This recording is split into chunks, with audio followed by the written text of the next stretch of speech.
Hello everyone, welcome to back my channel. I hope everyone is having a wonderful day. Before starting the video, please go ahead and hit the subscribe button.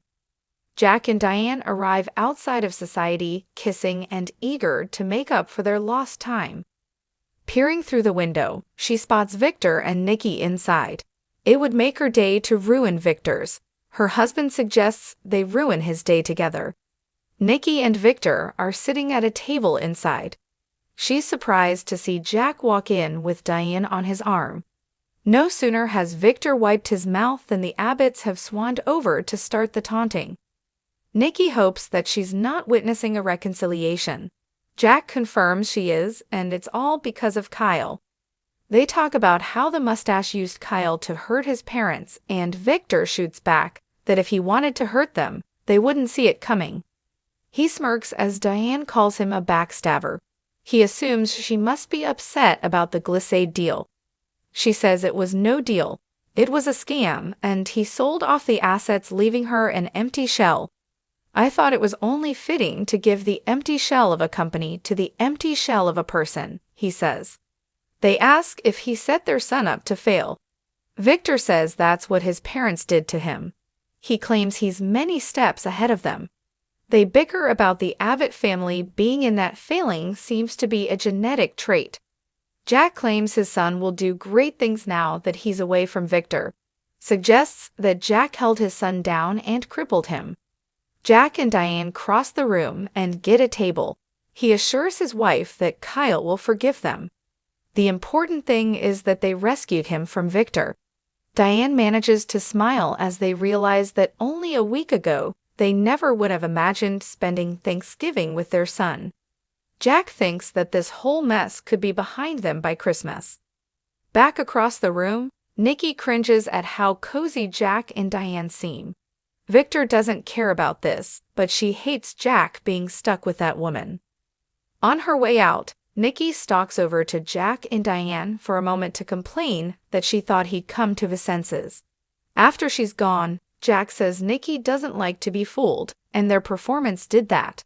As much as Diane enjoys getting one over of Nikki, she worries that they may have lost their son in their fight to keep him away from Victor.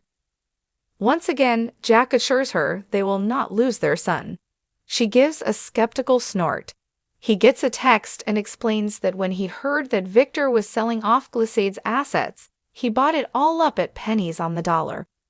That means that Glissade is whole again. She thinks he's brilliant. Jack wasn't about to let Victor have the last laugh. They kiss. Kyle sits on a bench in the park and morosely recalls his fight with his parents over how they deceived him. He also remembers the offer of the co-CEO position that his mother made him to make amends. As he ponders that, Claire arrives. She tells him he doesn't need to pretend things are okay for her benefit. It seems like things are even tenser than yesterday.